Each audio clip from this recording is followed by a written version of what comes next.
আসসালামু আলাইকুম এভরিওয়ান, সবাইকে ওয়েলকাম জানাচ্ছি মিথিলাস কুকিং অ্যান্ড ব্লগে। আমি মিথিলা। আশা করি সবাই ভালো আছেন। আলহামদুলিল্লাহ আমিও ভালো আছি। আজকে আমি আপনাদের সাথে একটা রেসিপি শেয়ার করব। সিমের বিচি, করলা আর বেগুন দিয়ে বাঁশপাতা শুটকি রান্না করব।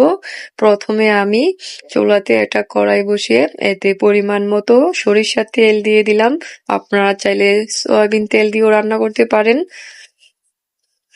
আর দিয়ে দিলাম কিছু পেঁয়াজ কুচি। আমি আরো কিছু পেঁয়াজ কুচি পরে এড করব, এখন অল্প দিয়েছি।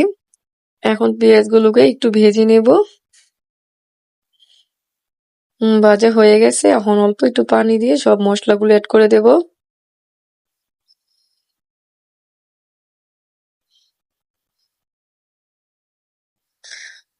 অল্প একটু পানি দিয়ে দিলাম।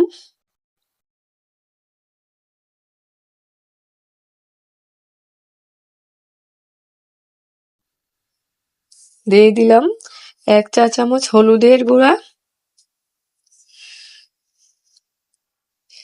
1 চা চামচ উঁচু করে মরিচের গুঁড়া। শুটকি বোনাতে একটু জাল জাল হলে খেতে ভালো লাগে।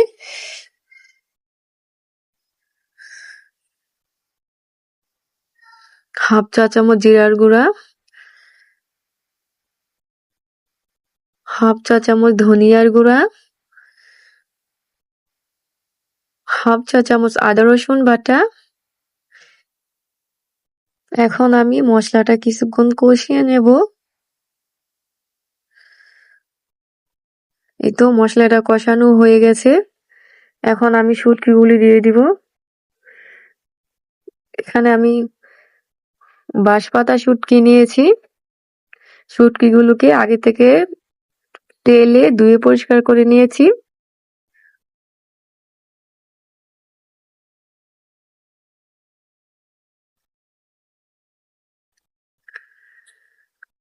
এখন শুটকিগুলোকে একটু কষিয়ে নেব।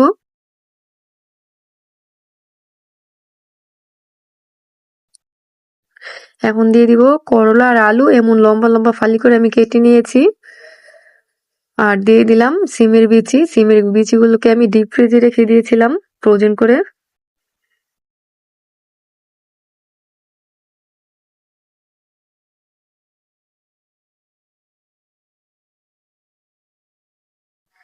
এখন আমি কিছুক্ষণ কষিয়ে নেব। 5 মিনিটের জন্য ঢেকে দিয়েছি। এই তো 5 মিনিট পর ফিরে আসলাম, ঢাকনাটা নামিয়ে নিয়েছি।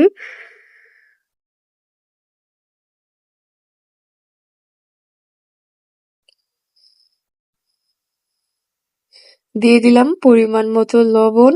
আমি তখন লবণ দেই নাই, এখন দিয়েছি,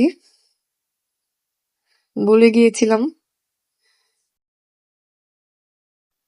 আর এখন দিয়ে দিলাম কিছু পেঁয়াজ কুচি আর রসুন কুচি। এখন সুন্দর একটা ফ্লেভার আসবে, চেষ্টা করবেন পরে রসুন কুচি আর পেঁয়াজ কুচি দেওয়ার জন্য।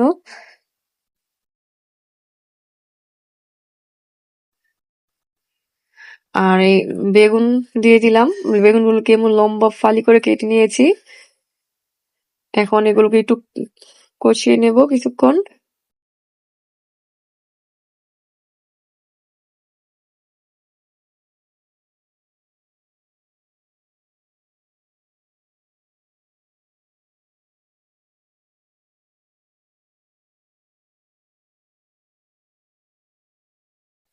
তরকারি যত কষাবেন ততই তরকারির টেস্ট হবে। এই তো কষানো হয়ে গেছে। এখন অল্প একটু পরিমাণে পানি দিয়েছি। এখন দিয়ে দিলাম কাঁচামরিচ ফালি আর দিয়ে দিলাম ধনিয়া পাতা কুচি। এখন এগুলোকে একটু মিক্স করে নেব।